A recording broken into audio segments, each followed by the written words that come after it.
Chapter 24 Lost Treasure. When the expedition returned following their fruitless endeavor to succor Darnot, Captain Dufresne was anxious to steam away as quickly as possible, and all save Jane had acquiesced. "No," she said determinedly, "I shall not go, nor should you, for there are two friends in that jungle who will come out of it some day, expecting to find us awaiting them. Your officer, Captain Dufresne, is one of them, and the forest man who has saved the lives of every member of my father's party is the other. He left me at the edge of the jungle 2 days ago to hasten to the aid of my father and Mr. Clayton, as he thought, and he has stayed to rescue Lieutenant Darnot. Of that you may be sure. Had he been too late to be of service to Lieutenant, he would have been back before now. The fact is, he is not back is sufficient proof to me that he is delayed because Lieutenant Darnot was wounded, or he has had to follow his captors further than the village which your sailors attacked. But Port Darnot's uniform and all his belongings were found in that village, Miss Porter," argued the captain, "and the natives showed great excitement when questioned as to the white man's fate."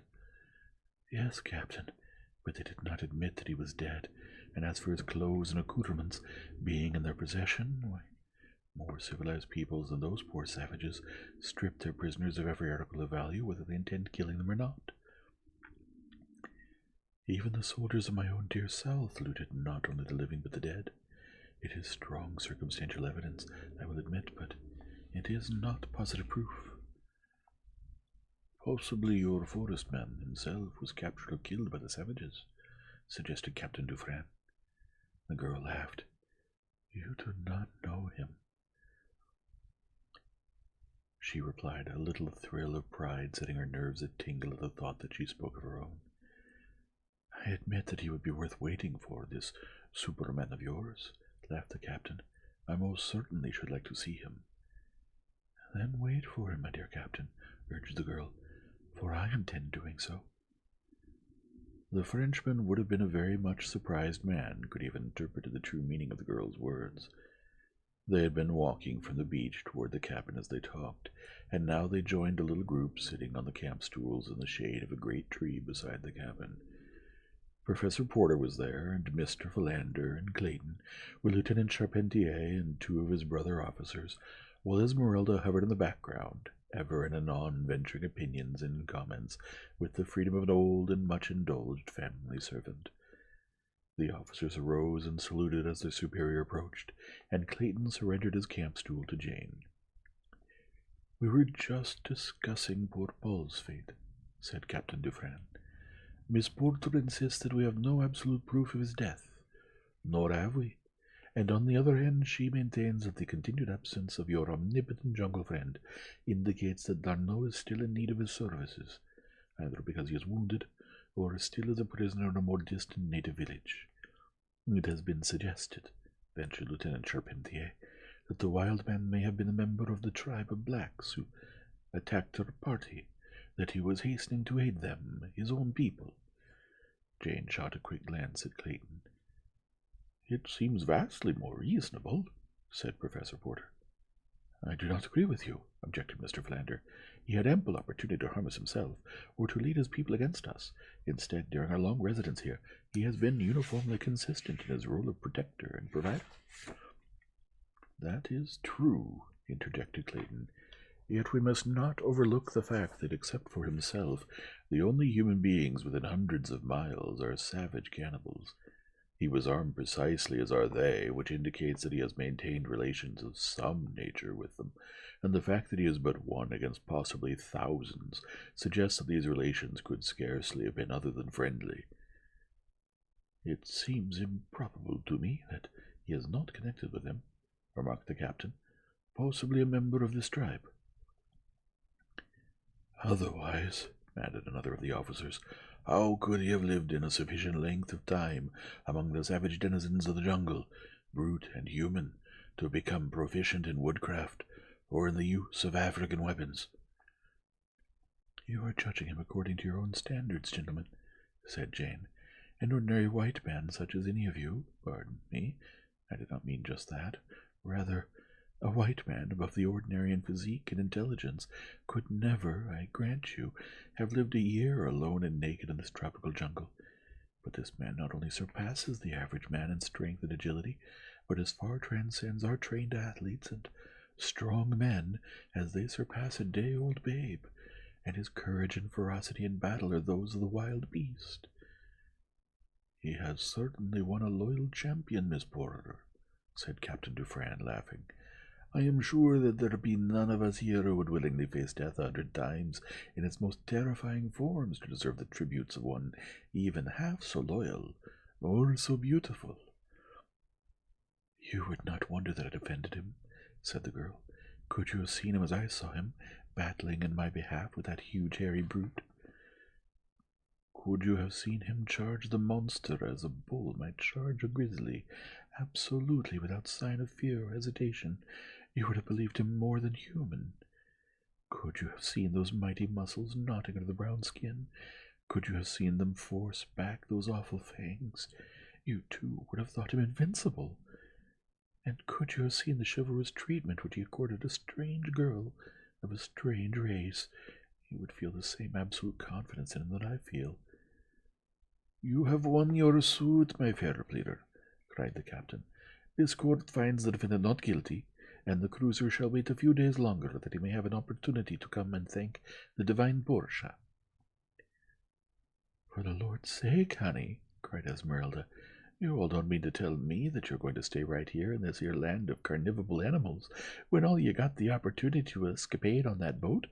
Don't you tell me that, honey? Why, Esmeralda, you should be ashamed of yourself, cried Jane. Is this any way to show your gratitude to the man who saved your life twice? Well, Miss Jane, that's all just as you say, but that there forest man never did save any of us to stay here. He done save us so we all could get away from here. I expect he be mighty peevish when he find we ain't got no more sense than to stay right here after he done give us the chance to get away. I'd hoped I'd never have to sleep in this here geological garden another night and listen to all them lonesome noises that come out of that jungle after dark. I don't blame you a bit, Esmeralda, said Clayton. And you certainly did hit it off right when you called them lonesome noises.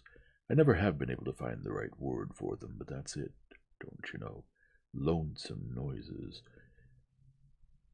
You and Esmeralda had better go and live on the cruiser, said Jane in fine scorn. What would you think if you had to live all your life in the jungle as our forest man has done? I'm afraid I'd be a bloomin' bounder as a wild man, laughed Clayton ruefully. Those noises at night make the hair on my head bristle. I suppose that I should be ashamed to admit it, but it's the truth. I don't know about that, said Lieutenant Charpentier. I never thought much about fear and that sort of thing. Never tried to determine whether I was a coward or a brave man. But the other night, as we lay in the jungle thereafter Port Arnaud was taken, and those jungle noises rose and fell around us, I began to think that I was a coward indeed. It was not the roaring and the growling of the big beast that affected me so much as it was the stealthy noises, the ones that you heard suddenly close by, and then listened vainly for a repetition of, the unaccountable sounds as of a great body moving almost noiselessly, and the knowledge that you didn't know how close it was, or whether it were creeping closer after you ceased to hear it. It was those noises, and the eyes. Mon Dieu, I shall see them in the dark forever. The eyes that you see and those that you don't see but feel. They are the worst. All were silent for a moment, and then Jane spoke. And he is out there, she said in an awe-hushed whisper. Those eyes will be glaring at him tonight, and at your comrade, Lieutenant Arnaud. Can you leave them, gentlemen, without at least rendering them the passive succor which remaining here a few days longer might ensure them? Tut, tut, child, said Professor Porter. Captain Dufresne is willing to remain, and for my part I'm perfectly willing, as I always have been, to humor your childish whims. "We can utilize the morrow in recovering the chest, Professor," suggested Mr. Philander. Quite so, Mr. Philander. I had almost forgotten the treasure," exclaimed Professor Porter. "Possibly we can borrow some men from Captain Dufresne to assist us, and one of the prisoners to point out the location of the chest." "Most assuredly, my dear Professor. We are all yours to command," said the captain. And so it was arranged that on the next day Lieutenant Charpentier was to take a detail of 10 men, and one of the mutineers of the Arrow as a guide, and unearth the treasure, and that the cruiser would remain for a full week in the little harbor. At the end of that time it was to be assumed that D'Arnaud was truly dead, and that the forest man would not return while they remained. Then the 2 vessels were to leave with all the party. Professor Porter did not accompany the treasure seekers on the following day, but when he saw them returning empty-handed toward noon, he hastened forward to meet them. His usual preoccupied indifference entirely vanished, and in its place a nervous and excited manner. "Where is the treasure?" he cried to Clayton, while yet 100 feet separated them. Clayton shook his head. "Gone," he said, as he neared the professor. "Gone? It cannot be. Who could have taken it?" cried Professor Porter. "God only knows, Professor," replied Clayton. "We might have thought the fellow who guided us was lying about the location, but his surprise and consternation on finding no chest beneath the body of the murdered Snipes were too real to be feigned. And then our spade showed us that something had been buried beneath the corpse, for a hole had been there, and it had been filled with loose earth." "But who could have taken it?" replied Professor Porter. "Suspicion might naturally fall on the men of the cruiser," said Lieutenant Charpentier, "but for the fact that Sub-Lieutenant Tamed here assures me that no men have had shore leave, that none has been on shore since we anchored here except under command of an officer. I do not know that you would suspect our men, but I am glad that there is now no chance for a suspicion to fall on them," he concluded.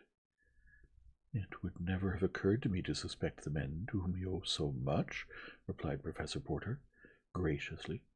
"I would as soon suspect my dear Clayton here, or Mr. Philander."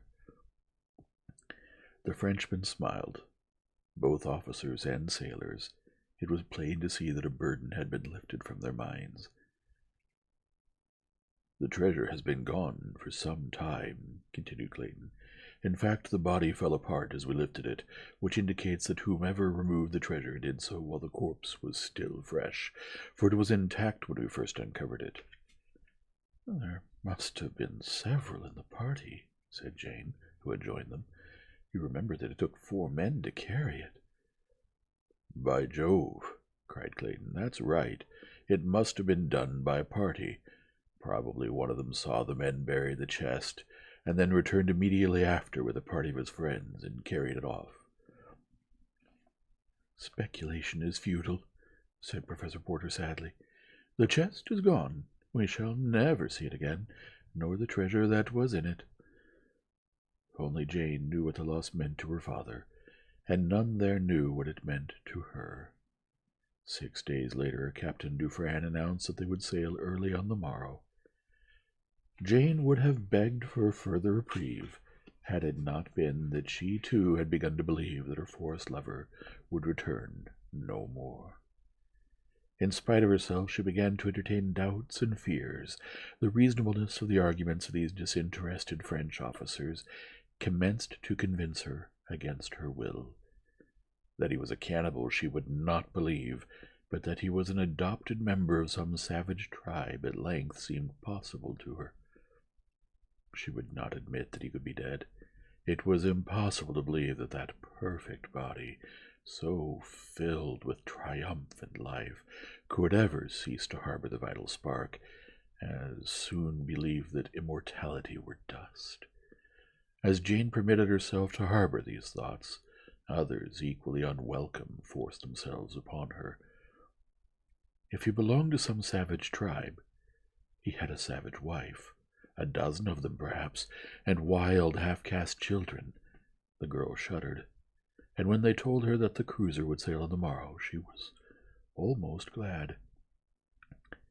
It was she, though, who suggested that arms, ammunition, supplies and comforts be left behind in the cabin, ostensibly for that intangible personality who had signed himself Tarzan of the Apes, and for D'Arnaud should he still be living, but really she hoped for her forest god, even though his feet should prove of clay. And at the last minute she left a message for him to be transmitted by Tarzan of the Apes. She was the last to leave the cabin, returning on some trivial pretext after the others had started for the boat. She had kneeled down beside the bed in which she had spent so many nights, and offered up a prayer for the safety of her primeval man, and crushing his locket to her lips, she murmured, "I love you, and because I love you, I believe in you. But if I did not believe, still should I love. Had you come back for me, and had there been no other way, I would have gone into the jungle with you forever."